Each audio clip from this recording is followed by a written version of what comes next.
Krishna, Krishna Krishna, Hare Hare, Hare Rama, Hare Rama, Rama Rama, Hare Hare, Hare Krishna, Krishna Krishna, Hare Hare, Hare Rama, Hare Rama, Rama Rama, Hare Hare. Jaya Prabhupada, Jaya Prabhupada, Jaya Prabhupada, Jaya Prabhupada. Prabhupada, Jaya Prabhupada, Jaya Prabhupada, Jaya Prabhupada. Hari Bol, Hari Bol, Hari Bol, Hari Bol, Nitai Bol, Hari Bol, Hari Bol, Hari Bol, Nitai Bol, Hari Bol. Harinam Sankirtana Yagnya ki jai. Hare Krishna Mahamantra ki jai. Can somebody get this please? Thank you. Thank you.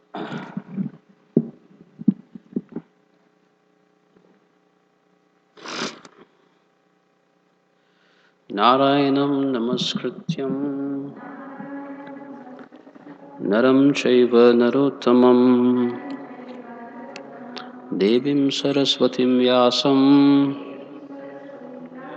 Tadojayam Udirayed Nashtaprayeshu Abhadreshu Nityam Bhagavata Sevaya Bhagavati Uttama-shloke Bhaktir-bhavati naishtiki. Om Namo Bhagavate Vasudevaya.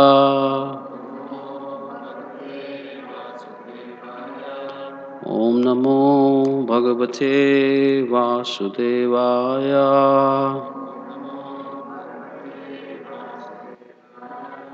Om Namo Bhagavate Vasudevaya. Vasudevaya. Reading from chapter 14, canto 6, King Chitraketu's lamentation. So we'll start from verse 30. And many of the verses don't have purport. And the verse 40 has a purport. We'll read. Yeah. But first we'll read verse 40 on the board. We'll recite that. We'll go back.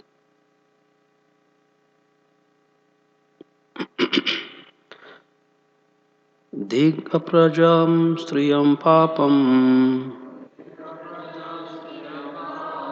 patyuschagra samattamam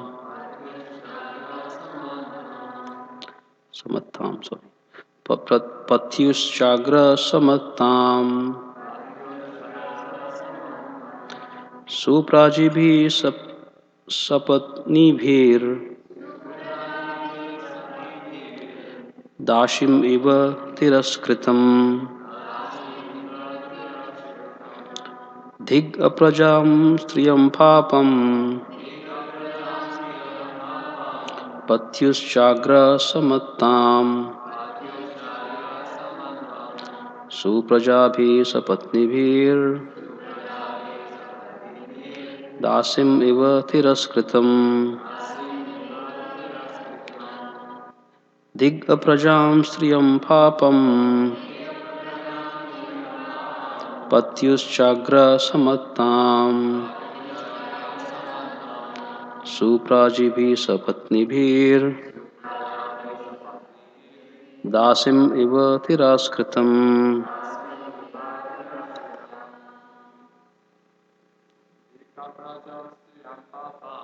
Dhig aprajam striyam papam पात्युश्चाग्रः समत्ताम् सुप्रजाभिः सपत्नीभिः दासीम् इव तिरस्कृताम् दिग्अप्राजं श्रियं पापम् पात्युश्चागृह समत्ताम् सुप्रजाभिः अपत्नीभिः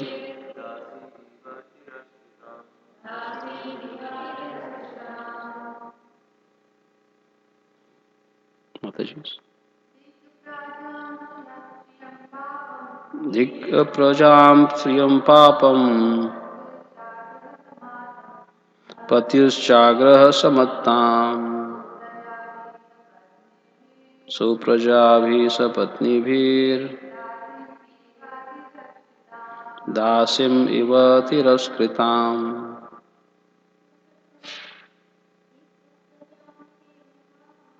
दिग्प्रजां श्रियं पापाम् पत्युश्चाग्रह समत्ताम् सुप्रजाभिः सपत्नीभिर्दासीम् इव तिरस्कृताम् दिग्प्रजां श्रियं पापम् पत्युश्चाग्रह सम्मताम् सुप्रजाभिः सपत्नीभिर्दासीम् इव तिरस्कृताम्. Dhik, all condemnation. A prajam, without a son. Striyam, upon a woman. Papam, full of sinful activities. Patyuhu, by the husband. Cha, also. Agriha samatham,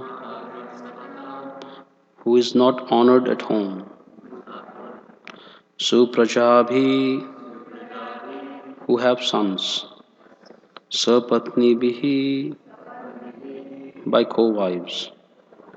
Dasim, a maidservant. Iva, exactly like. Thiraskritam, dishonored. Translation and purport by His Divine Grace A.C. Bhaktivedanta Swami Srila Prabhupada. A wife who has no sons is neglected at home by her husband and dishonored by her co-wives exactly like a maidservant. Certainly, such a woman is condemned in every respect because of her sinful life. Purport, as stated by Chanakya Pandit, Mata yash griha na asti, bharya cha priya vadini, aranyam tena ganthavyam, yatha aranyam tatha griham. A person who has no mother at home and whose wife does not speak sweetly should go to the forest. For such a person, living at home and living in the forest are equal. Similarly, for a woman who has no son, who is not cared for by her husband, and whose co-wives neglect her, treating her like a maidservant, to go to the forest is better than to remain at home. To go to the forest is better than to remain at home. So we'll read the earlier verses, 30th onwards. Translation. 31, sorry. Yeah. 30th. As Kritika Devi, after receiving the semen of Lord Shiva from Agni, conceived a child named Skanda Kartikeya, Kritadhyuti, having received semen from Chitraketu, became pregnant after eating remnants of food from the yajna performed by Angira. So the scene is Angira Muni has come. He asks him, he sees Maharaj Chitraketu. The face is the index of the mind. And credit to Maharaj Chitraketu, he doesn't pull something like we pull off. I'm fine, no problem. Life is good. So he is asked a question and he gives an honest answer. Uh, and so then Angira Muni is able to help him. Based on where he is able to help him. And so he gives him a way to get a son. So, and this is where we're picking it up from. As Kritika Devi, after receiving the semen of Lord Shiva from Agni, conceived a child named Skanda, Kritadyuti, having received semen from Chitraketu, became pregnant after eating remnants of food from the yajna performed by Angira. 31. After receiving semen from Maharaj Chitraketu, the king of Surasena, Queen Kritadyuti gradually developed in her pregnancy. O King Parikshit, just as the moon develops during the bright fortnight, Shukla Paksha. Therefore, thereafter, in due course of time, a son was born to the king. Hearing news of this, all the inhabitants of the state of Surasena were extremely pleased.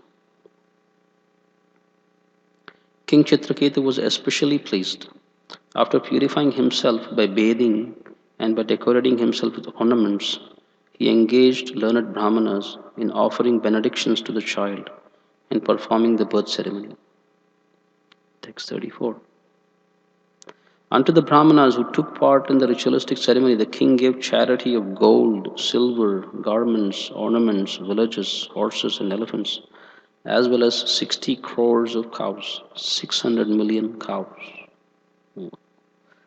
As a cloud indiscriminately pours water on the earth, the beneficent king Chitraketu, to increase the reputation, opulence, and longevity of his son, distributed like rainfall all desirable things to everyone.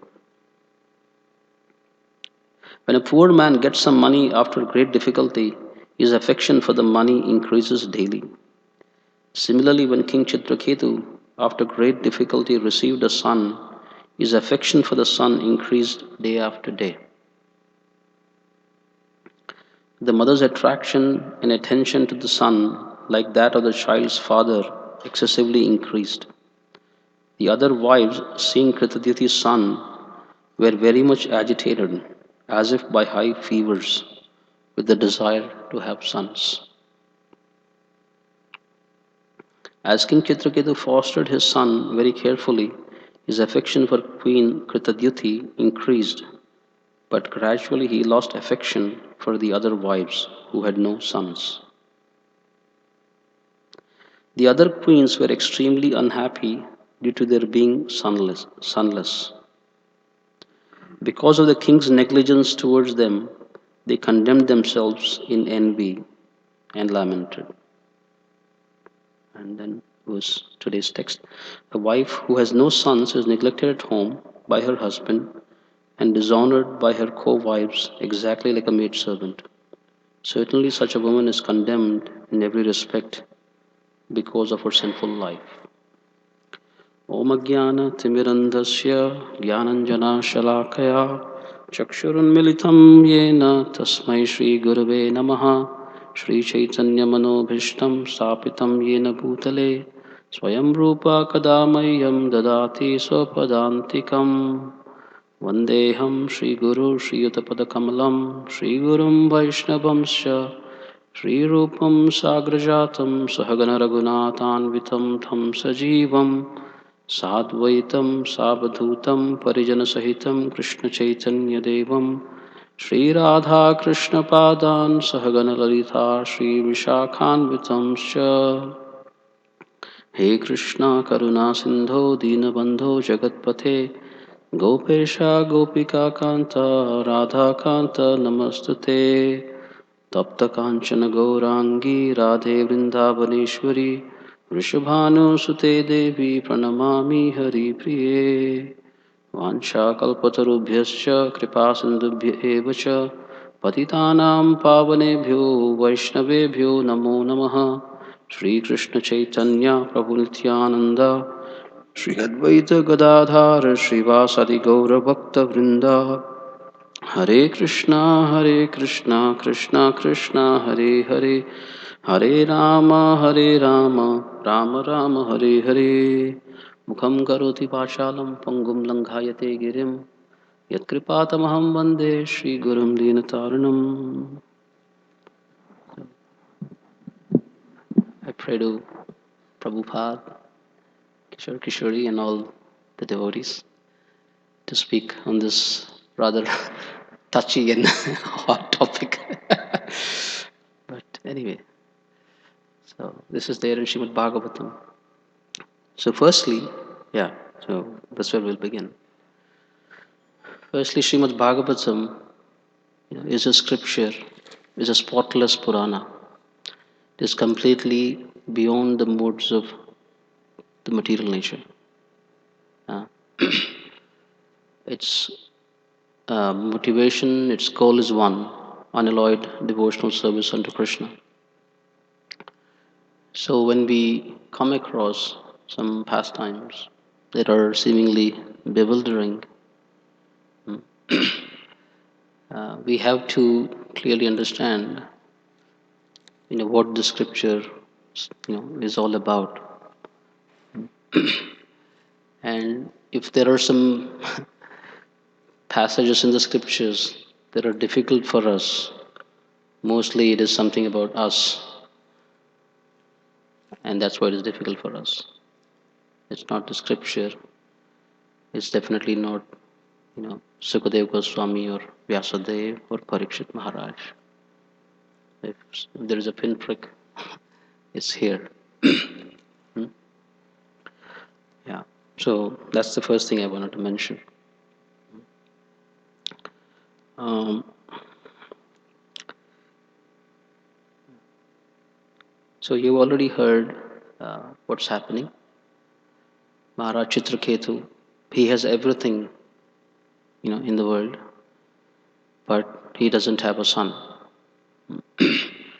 And so to beget a son, he married once, married twice, he married millions of times to beget a son. And as you must have read, from the Vedic culture, Vedic civilization, the significance of a son is that a son, he performs the Shraddha ceremony. He offers oblations which benefit his forefathers. The son can deliver his forefathers. So that's the Vedic culture, Vedic civilization. So that's why King Chitraketu is, desperate for a son. We can say desperate for a child to make it, like softer, and a boy or a girl, anything will do. We could do that, and which is also appropriate, because at one level, we are really not the body. If we clearly understand, you know, if you're on the transcendental platform, these things don't really apply. For example, a Vaishnava who is practicing Krishna consciousness, just by practicing Krishna consciousness, just by giving himself to the process of sadhana bhakti, he is not obliged to these Vedic rituals that are typically performed. So, in one sense, we can say that these considerations that Srimad Bhagavatam is discussing, they don't really apply to devotees. So, it's not something we should take it personally, especially there are women in the audience and there are men in the audience. So, we should understand these things, carefully. Yeah. Uh, so, Maharaj Chitraketu, he wants a son, so the generations, his lineage can continue. And this specific consideration of being able to offer oblations which can help in the deliverance of the forefathers. So that's the significance of the son. And again, we have identities. Another important point. There are identities we have. Of course, we are not the body, we're the spirit soul. So on the spiritual platform, actually we are all Prakriti, we are all female. There is only one Purusha, it's Krishna. So we're all female. So these designations that we are talking about here, they are applicable to the body. And then, based on the bodily designations, then there are certain duties that go with that body. So the duties, there are certain duties that the men can do. There are certain duties that women can do, just to make it, softer, not softer, but give a, like a balanced, understanding. According to the Vedic conception, it is also mentioned that a husband and a wife, it's essential for them to give a daughter away in marriage, right? So what does my father do who has like three sons? He doesn't have a daughter. So then he gives the daughter of one of his other brothers away as is, to appease, or to respect that Vedic, civilization ritual, and also, gain the benefit from that. So again, it's not like about son, or son is more special, daughter is less special, and all that. So there are certain, based on the identities we have, there are certain duties we perform. That's how it is. So here, specifically a son, again, for this. That's one reason. There are other reasons as well. So now, uh,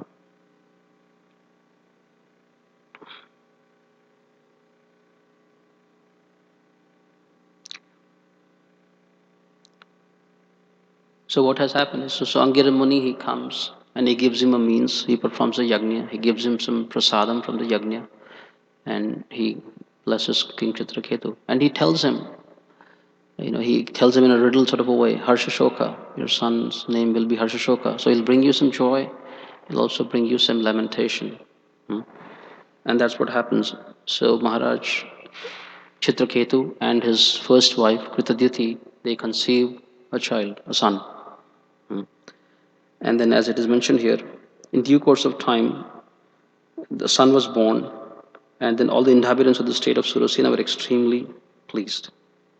And King Chitraketu, extremely pleased, and after purifying himself by bathing and by decorating himself with ornaments, he engaged learned brahmanas in offering benedictions to the child and performing the birth ceremony. And then, next text 34 is discussing about how the king gave charity. So Srila Vishwanath Chakravarti Thakur, he mentions, like in Srimad Bhagavatam, the section where Maharaj Parikshit is born. When Maharaj Parikshit is born, Maharaj Yudhishthira, he calls for, the brahmanas to perform his jata karma. And Maharaj Parikshit, he gives, Maharaj Yudhishthira, he gives charity to all the brahmanas. And in that, Srila Vishwanath Chakravarti Thakur explains, there are on two occasions it is very especially auspicious to give charity. On the occasion of the birth of somebody, and in the occasion of somebody's disappearance. On both of those occasions, it is appropriate to offer charity. Of course, the motivation behind the charity could differ, but this is another, principle, Vedic principle, to offer charity, especially on these occasions, for the welfare of the, person who is born, and for the welfare of the person who is deceased. So here, King Chitraketu, he is doing that. He's giving charity, gold, silver garments, ornaments, villages, horses, and elephants, 600 million cows. So he's doing that. And then he's saying, as a cloud indiscriminately pours water on the earth, the beneficent King Chitraketu, to increase the reputation, opulence, and longevity of his son, distributed like rainfall all desirable things to everyone. So, so obviously, so here the occasion is jubilant, is long-awaited son has arrived, and in a way, there is there is no limit to Maharaj Chitraketu and Kritatyuthi's joy. One can imagine. But then, as Krishna mentions in Bhagavad Gita, yehi samsparshacha bhoga dukkha yoniyo evate, that when the senses they come in contact with the sense objects, with the desire to enjoy, then it is the womb of suffering. It is a womb of suffering. So here, Maharaj Chitraketu is giving these amazing, charities. But then, there is something that's coming down the line that will be the cause of, great suffering. One other thing that we also want to understand here is King Chitraketu. This is where he's beginning. This is where he's beginning, where in a way his condition is like many of us, is attached to a particular thing happening, and then later on he comes in contact with Narada Muni, and he moves from this position of being extremely attached to the topmost position of being, Mahabhagavat devotee. So that's something also we should hold. So this is the beginning of Maharaj Parikshit. Maharaj Chitraketu, where he's beginning, then where he ends up is a Mahabhagavat devotee. So there are many, many instructions that we can learn from this pastime. Yeah. So now I want to focus mostly on designations. And depending on our conceptions about who we are, how that dictates, the level of satisfaction we can gain. So here,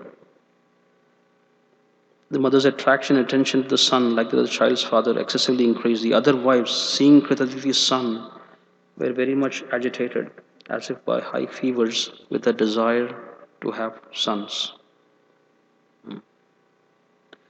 As King Chitraketu fostered his son very carefully, his affection for Queen Kritaditi increased, but gradually he lost affection for the other wives who had no sons. The other queens were extremely unhappy due to their being sonless. Because of the king's negligence towards them, they condemned themselves in envy and lamented. So here we can see clearly that all the parties that are involved, they're in the bodily conception of life. Maharaj Chitraketu is in the bodily conception of life. His queens, Kritadyuti, and his other queens, they are all on the bodily conception of life.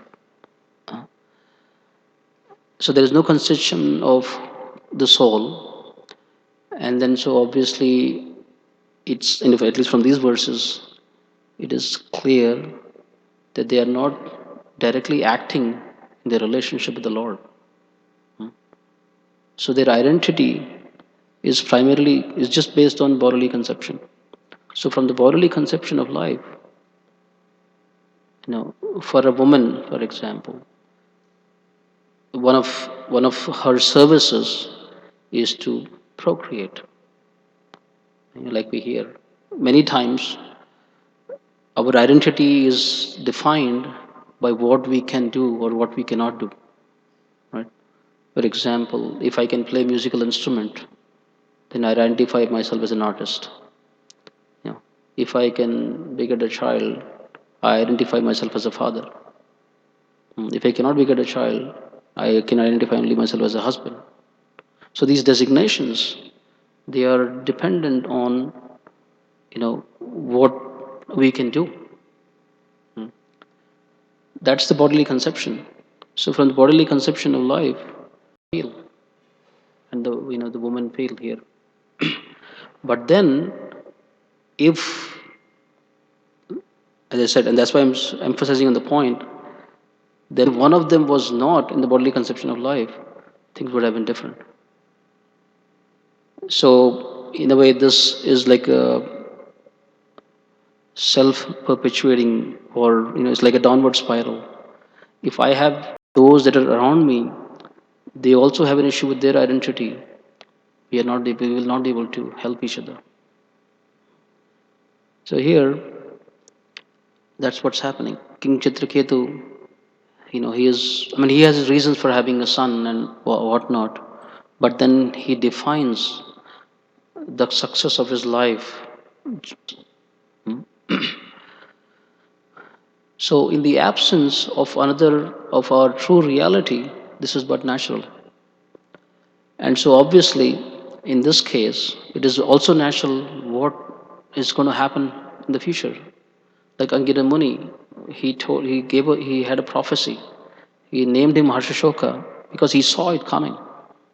He told him, "Your son will be a source of great pleasure. He'll also be a source of." So here is a king and a queen with millions of. So this is definitely not Vaikuntha atmosphere. This is definitely like me and mine conception. You know. And from a bodily conception, when they have a child, in a way that's one of the ways their bond or their affection for each other grows. That so here it's obvious that King Chitraketu has a special affection for Kritadyuti because a child came out of it, and the other relationship with the other co-wives are different. uh, Level of insecurity individually that each of these living entities are having, facing, defining themselves based on the bodily concept avenue things. you know like as the verse that we discussed today, uh, the other wife, uh, and then verse 38, the other queens were extremely unhappy due to their being sonless. Because of the king's negligence towards them, they condemned themselves in envy and lamented. So Srila Bhakti Siddhanta Saraswati Thakur also writes that nobody can harm one unless one harms oneself. So there has to, so here, familiar in a Bhagavatam class, but here there has to be a level wives that are not able to have a son or a child, they are concluding some things about themselves, and then they're also feeling that the co-wives. So it's the point I'm making: cultivate our relationship with Krishna, and to the degree we feel secure and satisfied in that relationship, the outside influence cannot affect us. How we feel about ourselves, nobody can, I guess, yeah, nobody can inflict harm upon us because we clearly know what is our identity. We are acting in our relationship with Krishna, and that is the source of our satisfaction. And each one of us has an opportunity to do devotional service. Whether we are a father or not, whether we are mother or not, whether we are married or we are unmarried. You know. So that is not really defining the ultimate reality. Our ultimate reality is that we are spirit soul, and each one of us, we have a relationship with Krishna, and we have to find that. We have to find that. How is it that we will serve Krishna? And by doing that, all our misidentifications that we have, which are based on the bodily conception, they will dissolve. Otherwise, there's no way they'll dissolve. These pinpricks will be there, and more we come to the spiritual platform, we can accept who we are, accept ourselves, love ourselves, accept others. love others, that we will understand what is the supreme welfare of everyone. Swasti astu vishwasya khalaha prasidatam dhyayanto bhutani shivam mithodya manasya badram bhajata adhokshaje abheshatam namati abhi ahetuki. So that verse is saying that let there be auspiciousness all over the world, and let the influence of Kali, or quarrel subside. But how will that subside? That will subside when everybody is engaged in devotional service. So we should know ourselves, as to what is the remedy for our disease, and in turn, then we can help others also.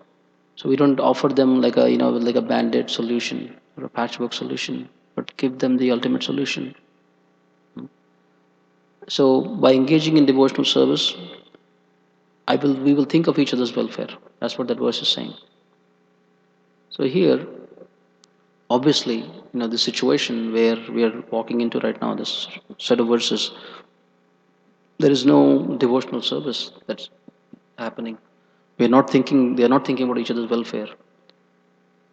They are thinking about what is my identity, and then if Maharaj Chitraketu and Kitadyuti, if they have a son, how does my identity change? How will my relationships change, with King Chitraketu? So it's all based on bodily conception.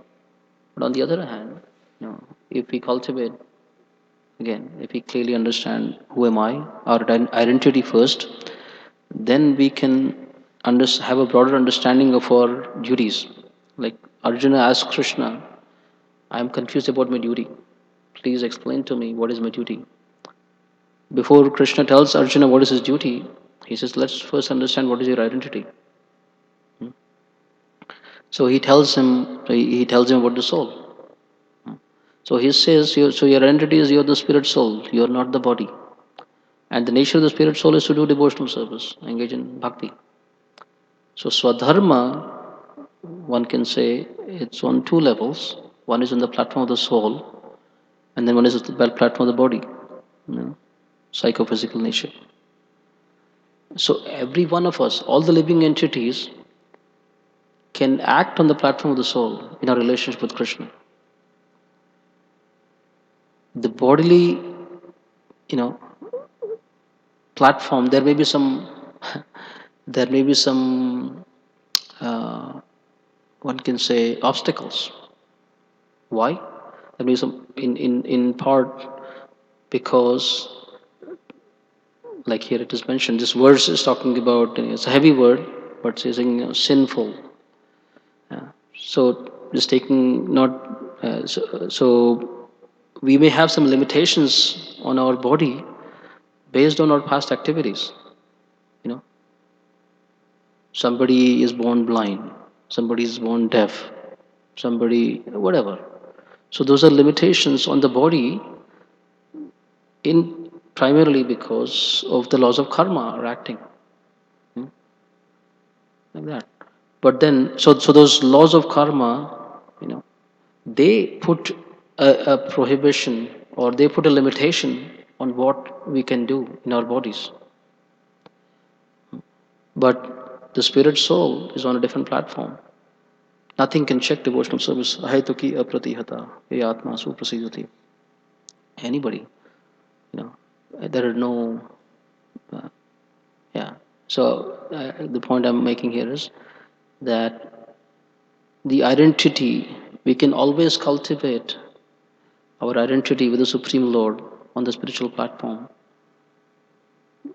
On the bodily platform, we may be able to do some services, we may not be able to do some services. Like a man, he cannot, deliver a child. He can, conceive a child, beget a child, but he cannot deliver it. It's the woman's body. The body is designed to do that. So that's a service that only they can do, like that.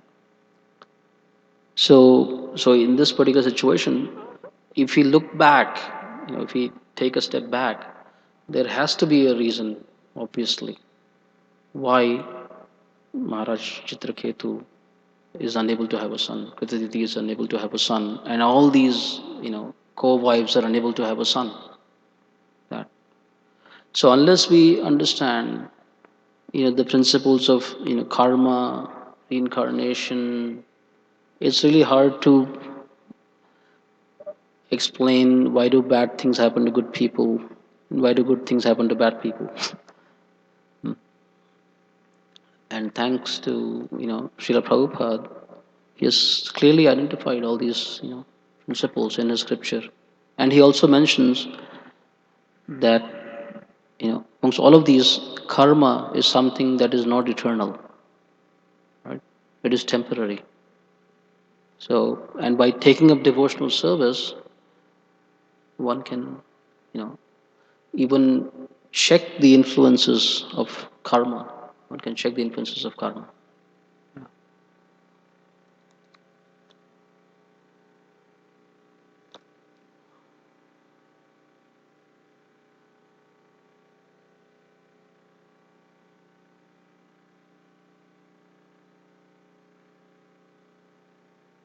Here, verse 39 talks about because of the king's negligence towards them, they condemned themselves in envy and lamented.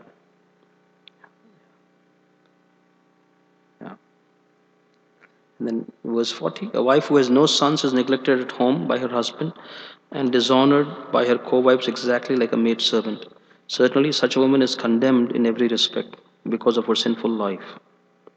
Then Chanakya Pandit writes. A person who has no mother at home and whose wife does not speak sweetly should go to the forest, for such a person living at home and living in the forest are equal. Similarly, for a woman who has no son, a child, one can say, who is not cared for by her husband and whose co-wives neglect her, treating her like a maid servant, to go to the forest is better than to remain at home. And of course, one can say that this gentleman who leaves home or this woman who is being recommended to leave home, so they have left home, because of some reason. And ultimately, they have to address that. Ultimately they have to address it. Just leaving home or changing our situation is not, like a magic bullet that, something magical will happen. So even when they leave home, I mean, there has to be something that happens afterwards. So how do they, I guess, reconcile or adjust themselves to what happened? And typically, many times, so somehow or the other, if somebody is open to it, there is an intervention of saintly persons, right? Like Narada Muni is going to come now. Narada Muni is coming with Angira Muni, and he'll help King Chitraketu and his wife and all the co-wives deal with this calamity.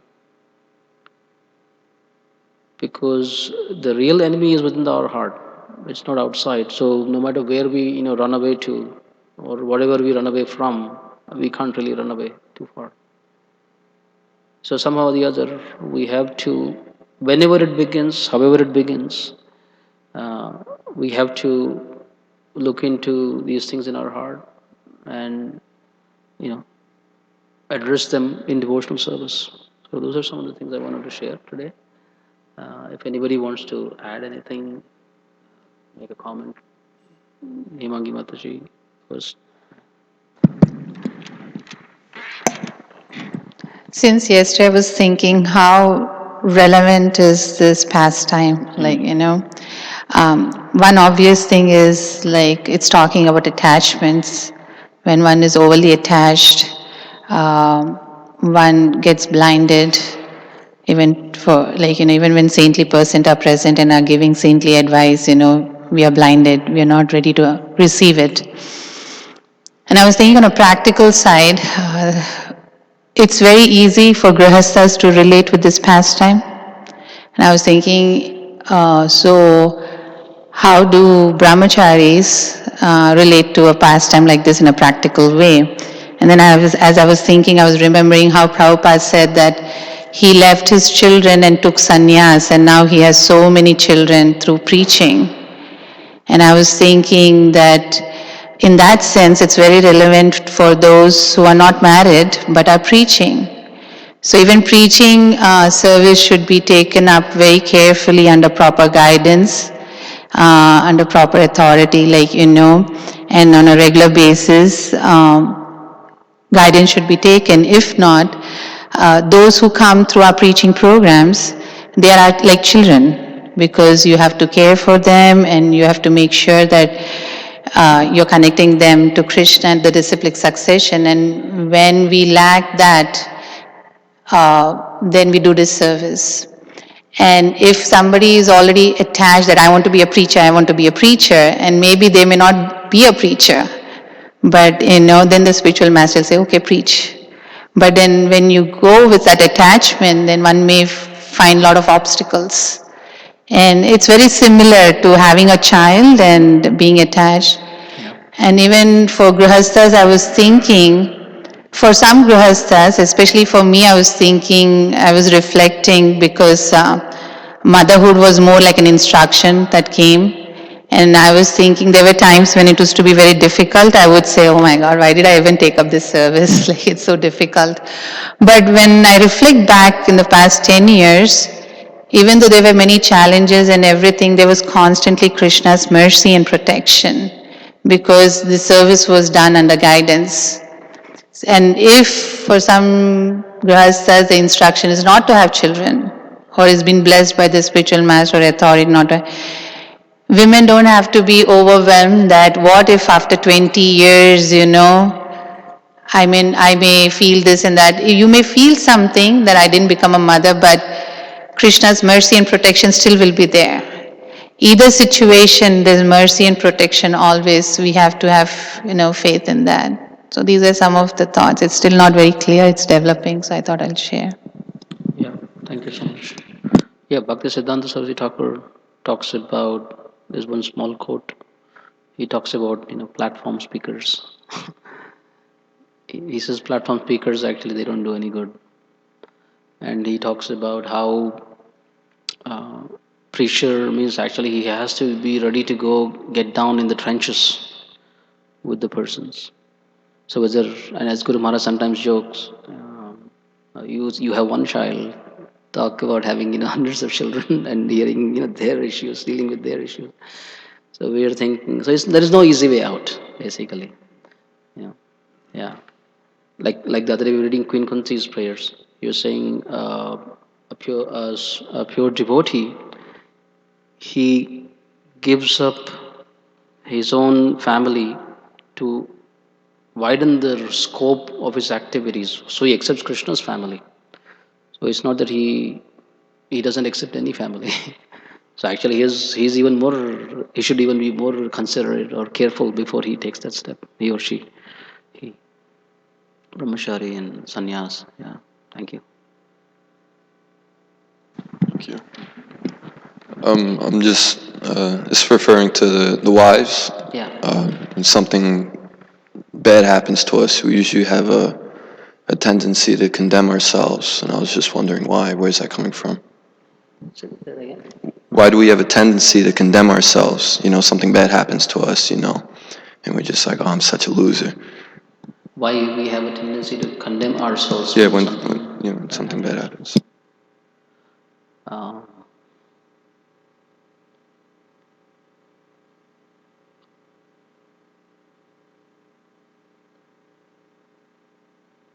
well, at the core, we don't. Yeah, we don't love ourselves. We don't. Yeah. To get into psychology and all that, but there is shame. Like as you're saying, there is a healthy regret when something bad happens. There's a healthy regret. That healthy regret typically will again uh, push us back into connection with ourselves, with the Supreme Lord, and with others. Healthy regret. But you know, uh, toxic shame or that kind, where there are conceptions that one has about oneself, that I am worthless, or I am unlovable, or I am unforgivable. So it's not so that's who we think we are. And so when something like that happens, so I say, well, no wonder I am worthless. What could something worthy come out of me? Like that. And so why does it happen? In the two things in this platform on the mundane from the mundane platform, one can say, where do we first have the experience, you know, of being loved, of being wanted, of being worthwhile? It comes from our parents. But and then where do they get theirs? It comes from there. And so if somewhere in the system there is a disconnect, right? Like Prabhupada, like Bhagavad Gita talks about unwanted children, right? How unwanted children, how that leads to so much violence in the world. So a child who comes in, so the parents are supposed to be the bearers of the Supreme Lord's love for the child. And if the child is not wanted, of course one can say, well, it's karma and what have you and all that. But if he doesn't feel that, he or she doesn't feel that from the instruments of Krishna, what a violence. That defines. That defines them. It creates an imprint on them. That's one. And this inability to love ourselves, what the unfortunate repercussion is, it also affects our ability to receive from saintly persons, the Supreme Lord even, where we don't, there is the humility. The real humility is you know, I'm insignificant, I'm most fallen, but I want your association. So this sort of toxicity, it doesn't even enable us to reach out like that. And so we just stay there. There's no way to come out of that cycle unless somehow or the other we begin to receive and receive and receive, because we don't trust love. So our impressions that we have, we're skeptical about love. I mean, is there something like unconditional love? Is there genuine love? Does it really exist in this world? Because one comes into this world, the beginning experience is like that. And that beginning experience defines how we view the world and how we relate to the world. Yeah. So the interventions of Vaishnavas, somehow or the other, they slowly we start receiving. Initially it's difficult to trust and all that, but somehow or the other we start receiving, and then our whole conception about who we are begins to change. Who am I? I'm not all these labels. Like I was in a workshop recently, so there were so many of these, sentences that we could circle basically, you know, like I'm stupid, I can't do anything right, and so on and so forth.